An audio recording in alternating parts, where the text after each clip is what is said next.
Hey guys, welcome back to the shop. I got you sitting on my brand new workbench right here. This is something I've been working on, getting it done, and today I finally got it all finished up, and man, it turned out nice. I'm really loving it. It's a nice, clean, flat work surface here, and all the machining that I did and the fab work turned out great, and I've got a lot of footage to share with you. So that's what this episode is going to start with.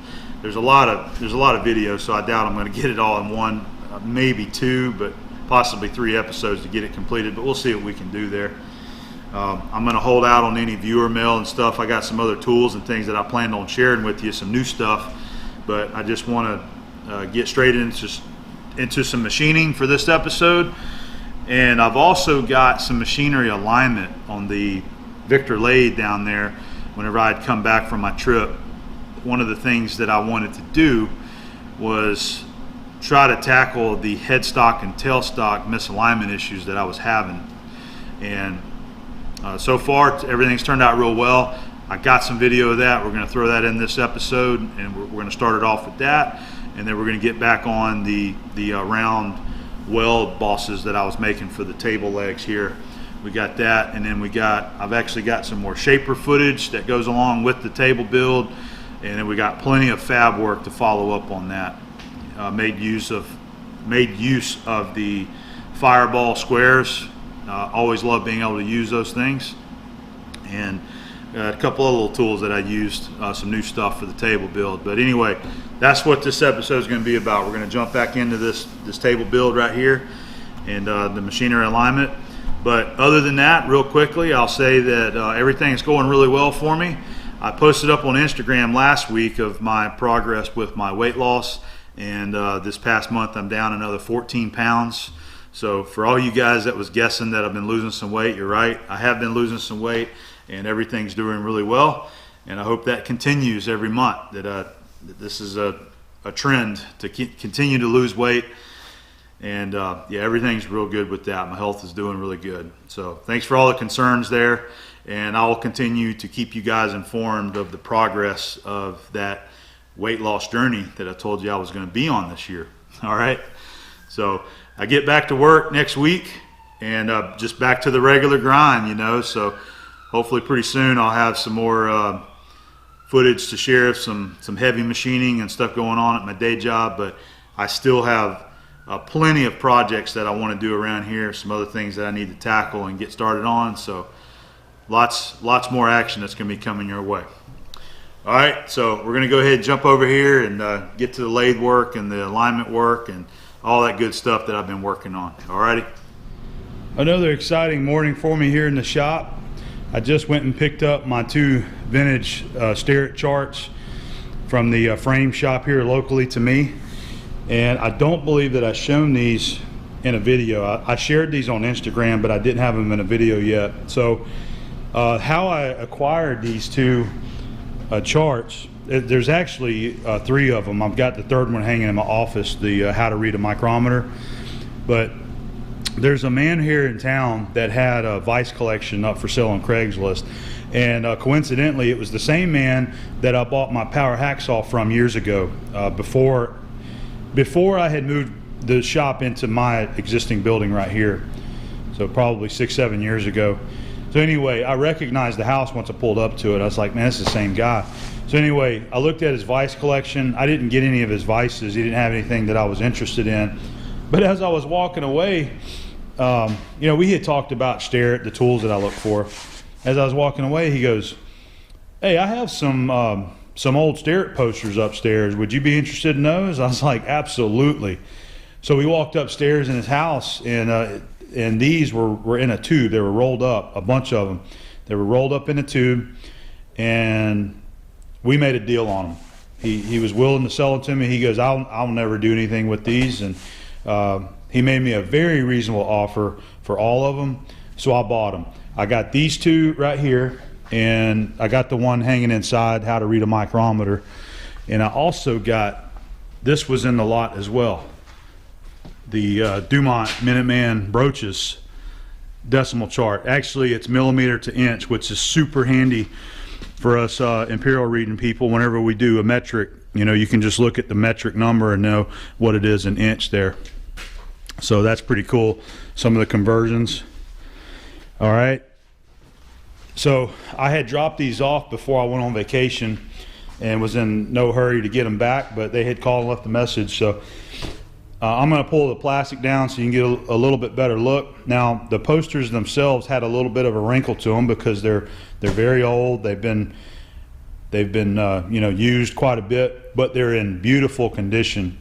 And I used the UV resistant glass on this, so it should help with any kind of sunlight to fade the paper. It should help resist that, and it's just a high quality job that they do. We'll take a look at those here in a second. So there's two more that I had framed up, and this right here is a picture that one of my viewers had given to me probably, you know, a couple years ago of my Kearney and Trecker mill. So there's the picture of the mill, and there's the mill, a 307 S12. I wanted to go ahead and have that framed up. This is going to go in my office. And then there's looking at the back right there. They do a really good job. They put the cable on there so that you can hang it very well. There's their logo, Framing by Design, and Pensacola.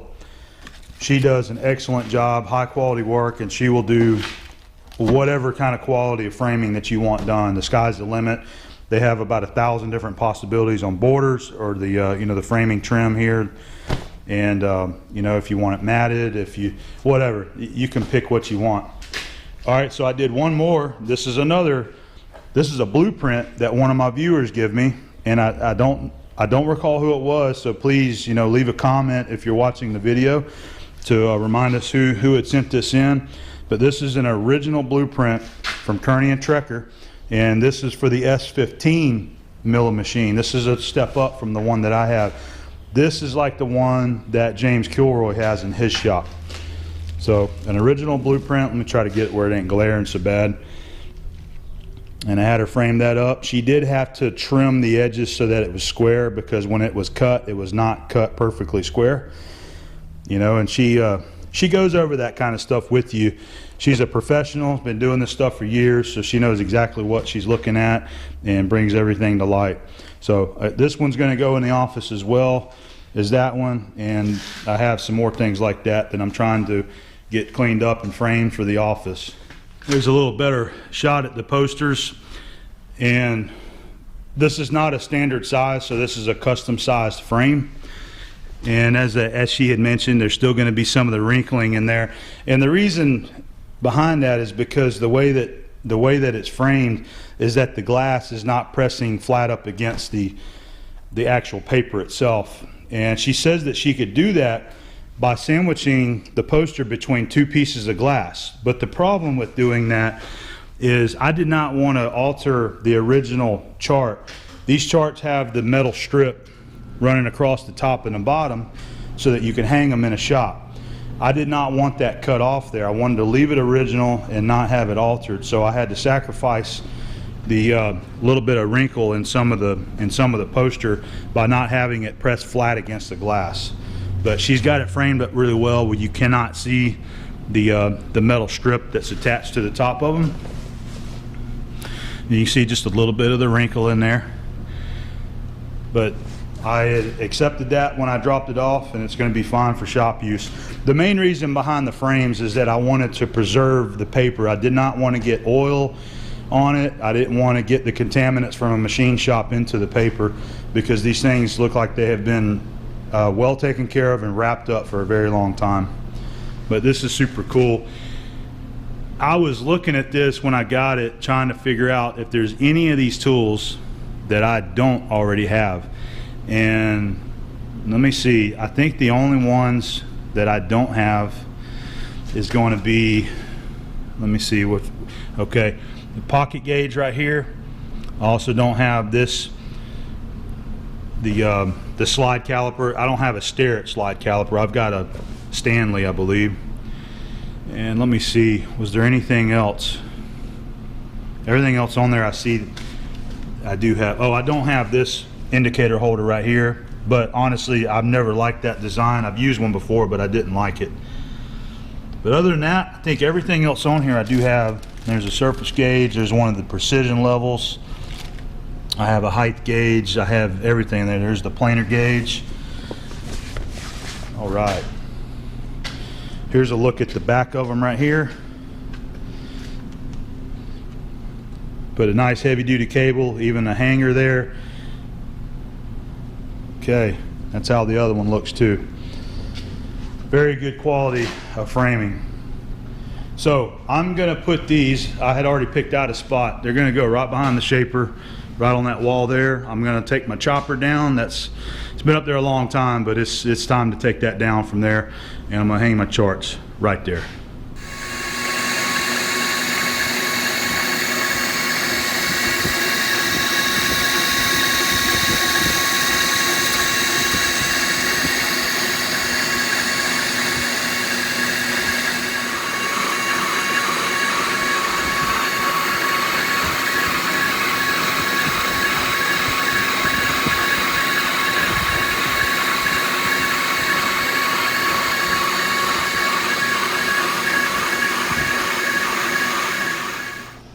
Today I come back out here and I was getting started back on these.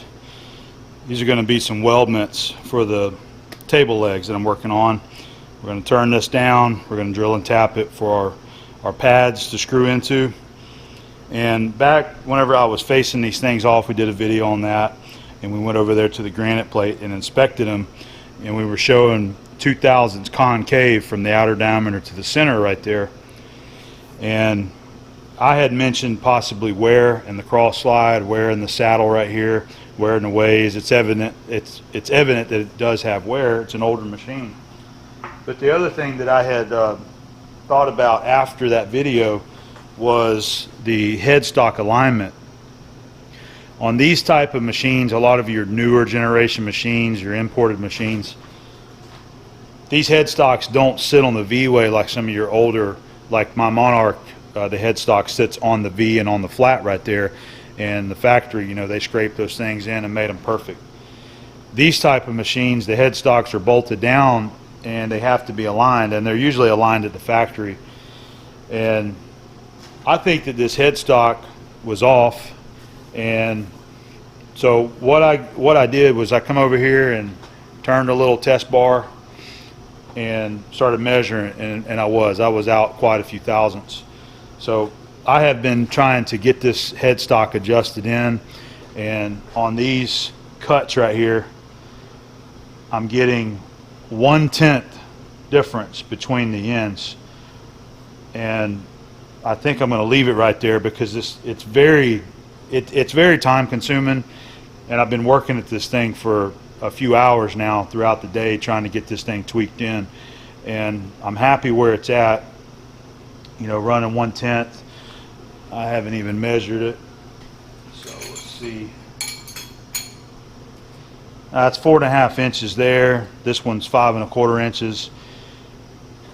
You know, almost a foot, 12 inches right there. We're getting a couple of tenths, so I'm going to leave it at that for now.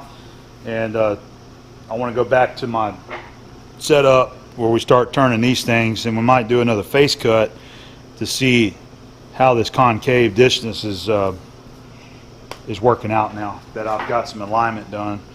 I also want to see about aligning the tailstock. I'm probably going to work on that next just to see where that's at, and see about getting the tailstock aligned with where the chuck is at now, the headstock.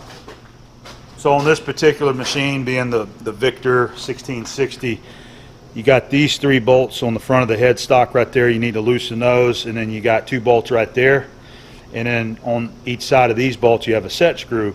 So you tweak the set screws to pivot the headstock around, and it's very sensitive. So it took me a little while to kind of get my coordinates set right, because I'd be going the wrong way and throw it out even more than it was, and then I have to take it back. So it's not an easy task. It's very frustrating, and that's another reason why I didn't have the camera out for a lot of this footage, because I just needed to focus on this and get it done. So I'm just sharing this for anybody that might be a Victor owner. If you want to play with it yourself, use the set screw. Make sure these are loose, these 2 bolts. Those are 8mm. Let's see, use the 8mm on that, and then the set screws are 5mm, and then these bolts up there are 10mm. So loosen all them and adjust it right there, and then lock it back down. Make you a test cut and keep adjusting it as you need. We're going to do an exercise today on trying to get my tailstock aligned with the headstock there. So what we're going to do is a method that I was shown by Richard King when I was in the scraping class. Instead of trying to sweep this with an indicator over here, what we're going to do is we're going to utilize the diameter of the quill and where this is positioned at, and we are going to take a piece of material. I got this piece right here. We're going to chuck this in the lathe, and we are going to turn this to the exact same diameter as this quill, and then we'll butt them up together. We'll slide the tailstock up to it. We'll run our indicator across it to be able to see our high and low and our side to side as well. So the quill on the tailstock here is 54mm, and then I have a piece of 56mm chrome plated rod. This is an old hydraulic rod, just a piece that I had saved, so we'll be able to use this and turn it and inspect it. So I'm going to stick it out approximately 4 inches or so. That's probably going to be right about there, and we'll use that.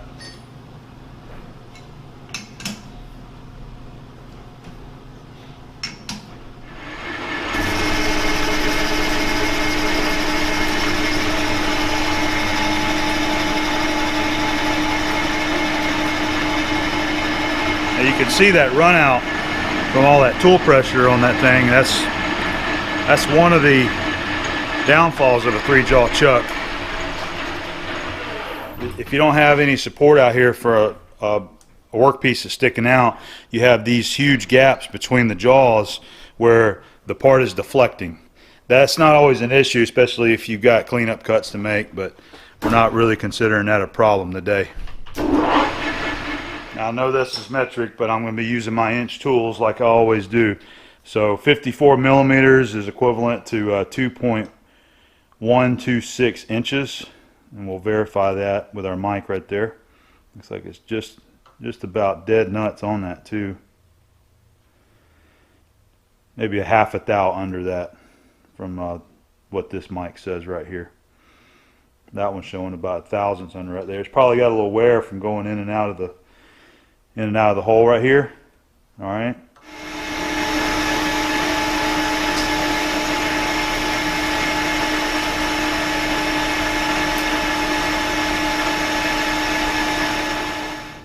Looks like the tip of the tool is breaking down a little bit, and that depth of cut did not like the material. You can see it was trying to string on me.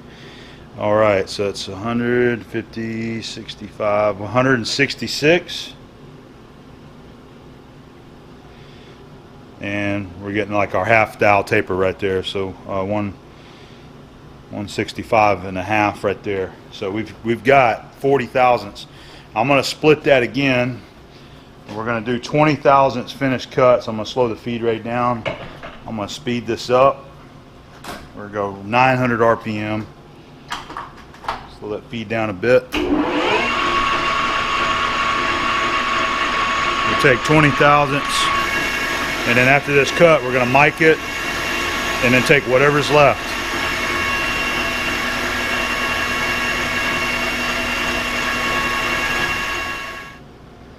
We're pretty much exactly 20 thousandths off. So I'm going to dial in 20.5 thousandths. Okay?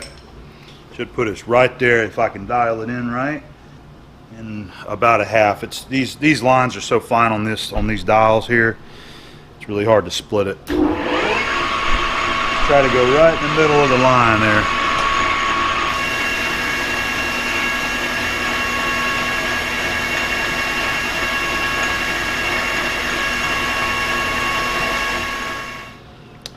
Yeah, 125, so I ended up taking a half a thou more than I wanted to. But that right there is 125. No, I think I got it. That says 125 and 4/10 right there. So I think we're going to call that GUD good. We got the quill run out in just a little bit, so we're just going to slide this thing up right there, and I am going to lightly lock it down, and I am going to lock the quill also. Alright, because those would always be locked when you're using the tailstock. I want it in a clamped position.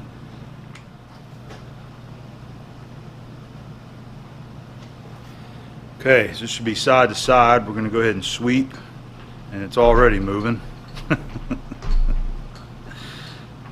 That ain't helping us a bit right there with that movement. Okay, plus, and it's running nice and straight right there. I'm going to just use the very tip of that. Let's see. I don't know what's up with that. I don't know why it's reading plus. It should be running straight. So I don't know what it's up to. It could be the ways. I don't know. Right there it looks like it's 9 thousandths this way, so we need to go about, the tailstock needs to move that way about 4.5 thousandths. If we're just gauging off the end. Tailstock seems to be running nice and straight.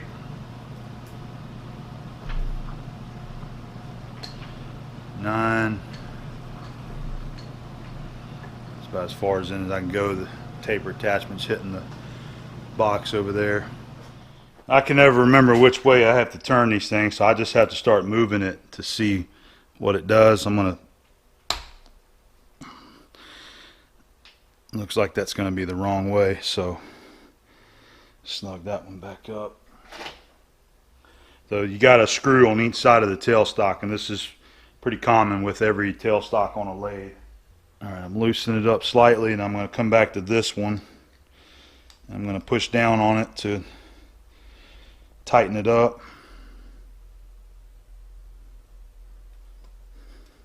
I'm going to go to that 5 mark. Man, it's always so tough to fit a stupid Allen wrench in a socket head sometimes. Alright, there we go. Make sure this one's snug.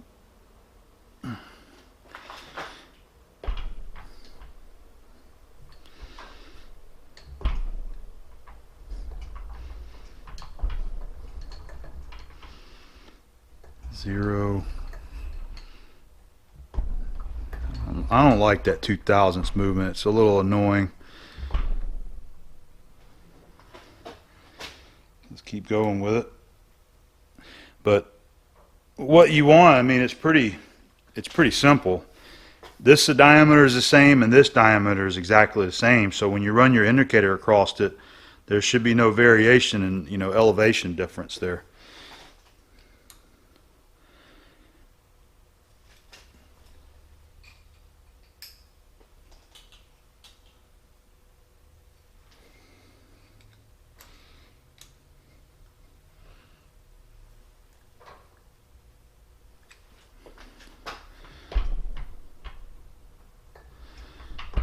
Well, that's looking good on the end. I don't know how perfect that is, considering the indicator keeps moving as we go this way. It's going plus. So it may not be perfect. But what I figured we would do, that's looking pretty good if you consider the ends of the journal there.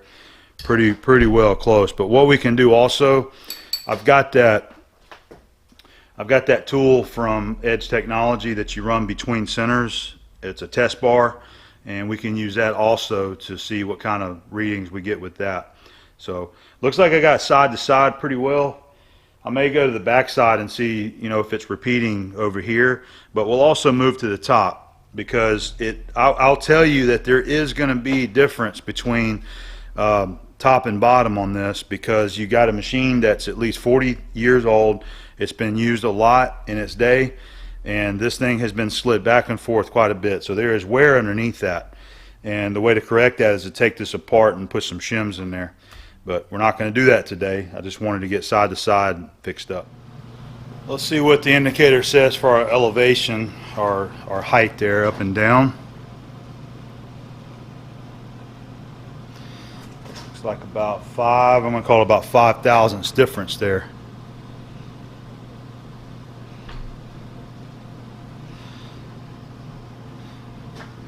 Yep, I expected that to be a little bit low, so we're going to have to go into this tailstock and shim it. Looks like I need probably maybe like a 2,000 shim in there and get it back up on center line, so maybe that'll be a good project for another time. We're going to use the tailstock alignment bar method now to kind of look at our readings and see how they compare. So I've got this shop-made center in the chuck there, but it needs to be recut because it's running out. So I'm going to turn the compound around on 30 degrees. I usually like to wipe these things off as I spin them, as that grit and stuff gets up underneath there. And being up close to the chuck like that, it's a little bit harder and a little bit more unsafe if you do it this way, just because you're going to be, the handle's going to be over here by the chuck. So I'm gonna flip it to this side. Just try to get it dead nuts on the 30 degrees. And we're going to snug that up. I'm using a high-speed tool, freshly honed over there on the India stone, and we'll use the compound here at 30 degrees to cut a nice true center.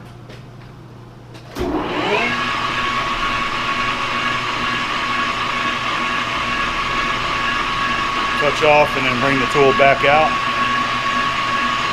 Speed it in a little.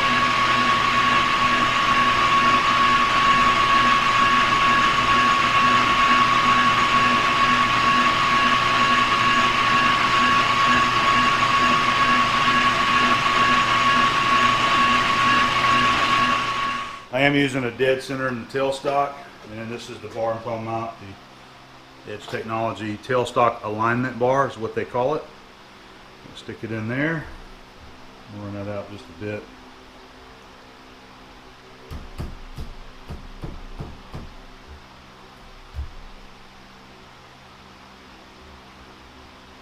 Okay. Now we'll set an indicator up. You have two precision turn journals there that were ground on centers, and then this is where you check it, so you should be able to sweep it from here to here.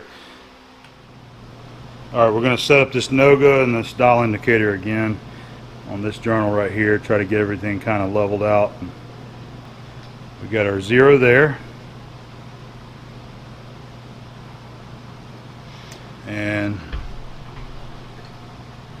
I'm going to run it down to this end.